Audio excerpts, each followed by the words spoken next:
সরকারের এই সিদ্ধান্তটা পুরোপুরি সঠিক নয়। বর্তমানে আমাদের পশ্চিমবঙ্গ সরকারের মুখ্যমন্ত্রী শ্রী শুভেন্দু অধিকারী মহাশয় সম্প্রতি একটা বিষয় নিয়ে আলোচনা করেছেন এবং সিদ্ধান্ত নিয়েছেন, সিদ্ধান্তটা কার্যকরও হয়ে গেছে। সেই সিদ্ধান্তটা পুরোপুরি সঠিক নয়, এটা আমার ব্যক্তিগত মতামত। কারণ আমি এই ফিল্ডের সাথে জড়িত, এই কাজকর্মের সাথে আমি জড়িত। সেই কারণ এর কয়েকটা বিষয় আছে যেগুলো এই ভিডিওর মাধ্যমে আমি আলোচনা করব। বাংলার ভূমি পোর্টালে আমাদের মুখ্যমন্ত্রী বলেছেন যে ওখানে আরওআর রিকোয়েস্ট বা প্লট ইনফরমেশান রিকোয়েস্ট বা অন্য কোনো প্ল্যান, মৌজার যে প্ল্যানগুলো হয় পার্ট টু পার্ট, সেই সবগুলো যে ফিস কাটতো, মানে 20 টাকা বা 30 টাকা সামথিং ফিস কাটতো, সেই ফিসগুলো ফ্রি করে দিয়েছে। এখন এই ফ্রি করাটা কতটা যুক্তিযুক্ত আমি সেই বিষয়ে আলোচনা করব। দেখুন, যে কোনো জিনিস ফ্রি হলে তার জনগণ সেই লাভটা পায়, সেই রাজ্যের বা সেই দেশের। তো জনগণ এই বেনিফিটটা পাচ্ছে বা লাভটা পাচ্ছে, এটা কোনো খারাপ জিনিস না, ভালো জিনিস। কিন্তু আমার কাছে প্রশ্ন হচ্ছে যে বিএলআরও অফিস বা যে কোনো পাবলিক অফিসে, বিশেষ করে বিএলআরও অফিসে যেসব ব্যক্তি বা নাগরিক বা আবেদনকারীরা আসে, অফিসে পা দিলে ধরুন সে মিউটেশনের জন্য আসছে বা কনভার্সানের জন্য আসছে, আগে মিউটেশন হবে, তারপর তো তার নামে আরওআর বা প্লট ইনফরমেশান এগুলো রেডি হয়। তাহলে প্রথমে তাকে মিউটেশন করতে হবে। আবার কনভার্সানও তাই সেম জিনিস, তাকে প্রথমে কনভার্সান করতে হবে, তারপর তার নামে কাগজ তৈরি হবে, তারপরে সেই জিনিসগুলো পাবে। মানে কি, আগে পুরো জিনিসটা তৈরি হবে, তারপরে এই আরওআর, প্লট ইনফরমেশান, প্ল্যান এইগুলো সে পাবে, তার নামে পাবে। তাহলে শুরুতে সে তো পাচ্ছে না, শুরুতে তাকে মিউটেশন, কনভার্সান বা অন্যান্য কাজের জন্য অফিসে পা রাখতে হচ্ছে। এবং সেই কাজটা কি সে কি ডাইরেক্ট করছে না, তার জন্য মিডলম্যান আছে, তার জন্য মানে সে স্পেশালি অ্যাপয়েন্ট করছে। আপনি যদি লক্ষ্য করেন প্রত্যেকটা বিএলআরও অফিসে অ্যাডভোকেট, ল ক্লার্ক, মোহরি, কোনো সাধারণ ব্যক্তি, তারা মিডলম্যান হিসেবে প্রত্যেকটা মানুষের কাজ করে থাকে, বিনা পয়সায় নয়। তারা কিন্তু একটা সাম্মানিক নেয়, পারিশ্রমিক নেয়।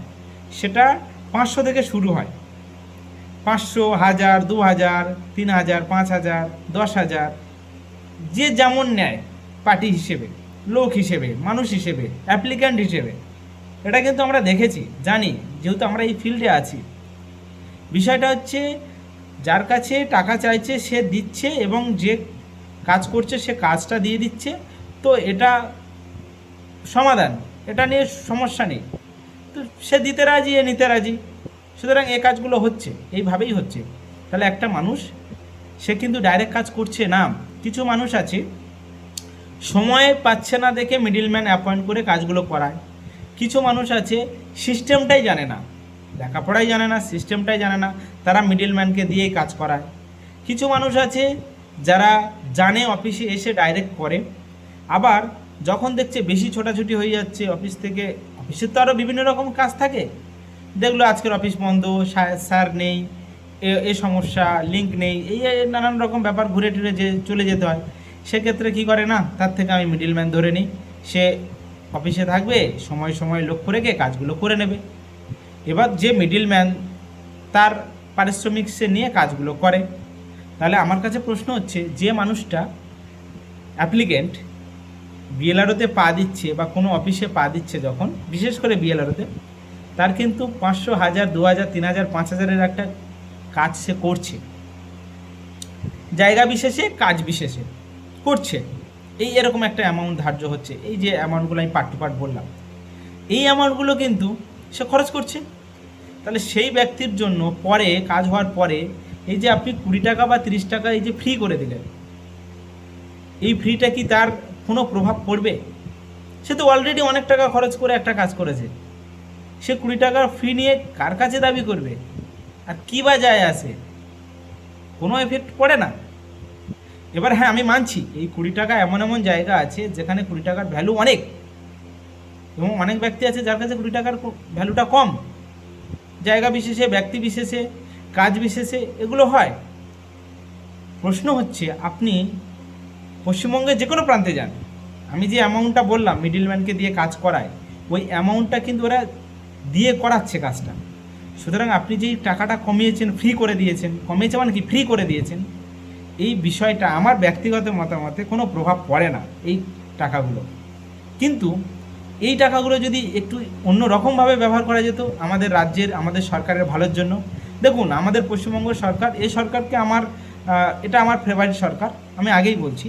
এই সরকার কাজ করছে, নিঃসন্দেহে ভালো কাজ করবে, এবং তার ভালো কাজ করার জন্য আমরাও বিভিন্ন বিষয় নিয়ে আলোচনা করব সরকারের কাছে, যে আপনি এইগুলো করান, এগুলো আমরা রাখবো, প্রস্তাব রাখবো, আলোচনাও করব।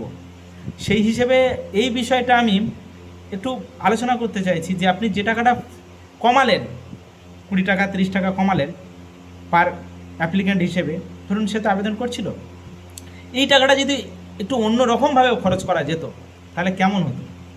আমি কয়েকটা খরচের রাস্তা বলছি, যেটা দিয়ে পাবলিক এবং অফিস এবং সোসাইটি তার বেনিফিট পাবে। যদি আপনি প্রত্যেকটা অফিসে ওই টাকাগুলো যেগুলো আপনি ফ্রি করে দিলেন, ওই টাকাগুলো মাধ্যমে আপনি যদি পানীয় জল, শুদ্ধ পানীয় জল, যদি পরিশ্রুত পানীয় জলের যদি ব্যবস্থা করতেন, তাহলে যেসব অ্যাপ্লিক্যান্ট আসতো তারা ওই পানীয় জলটা পান করতে পারত। এক।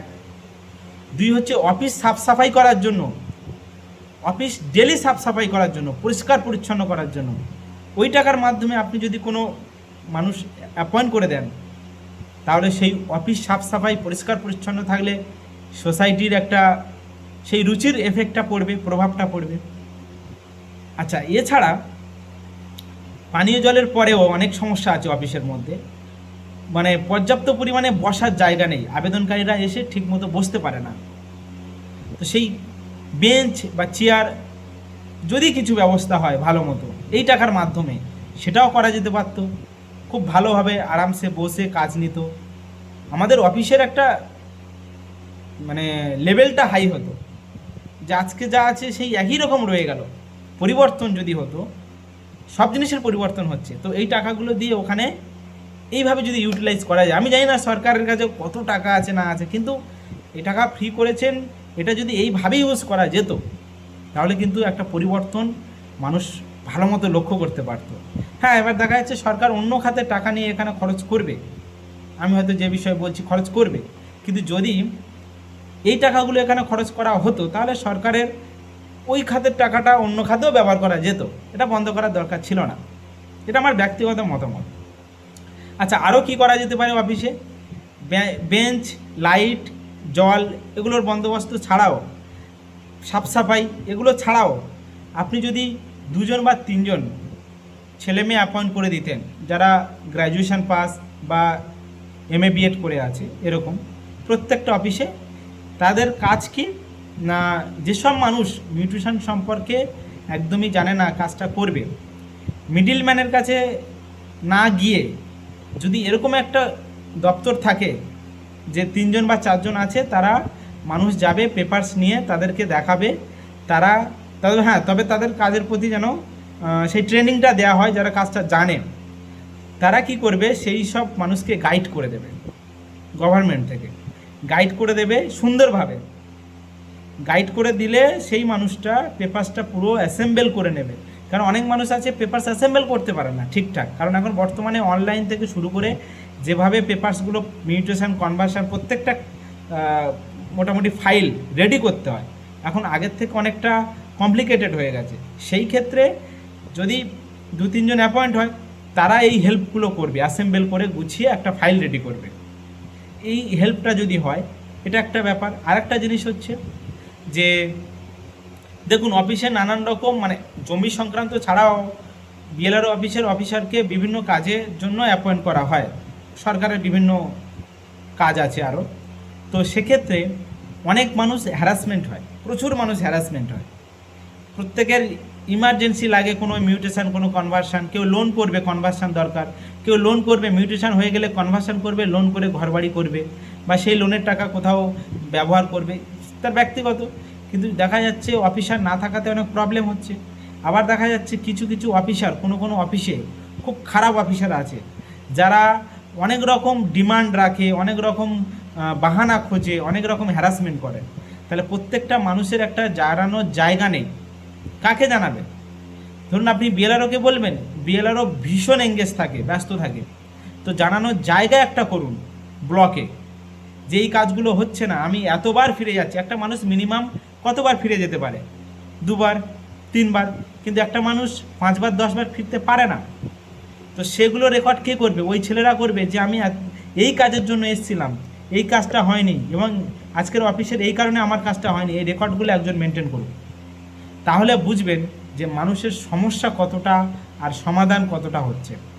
কারণ মানুষ আবেদন করার জায়গা পাচ্ছে না, অনেক রকম অনেক সমস্যা হচ্ছে। আর এগুলো অনেক ভিতরে অফিসের প্রবলেম থাকে, সেগুলো আমরা জানি।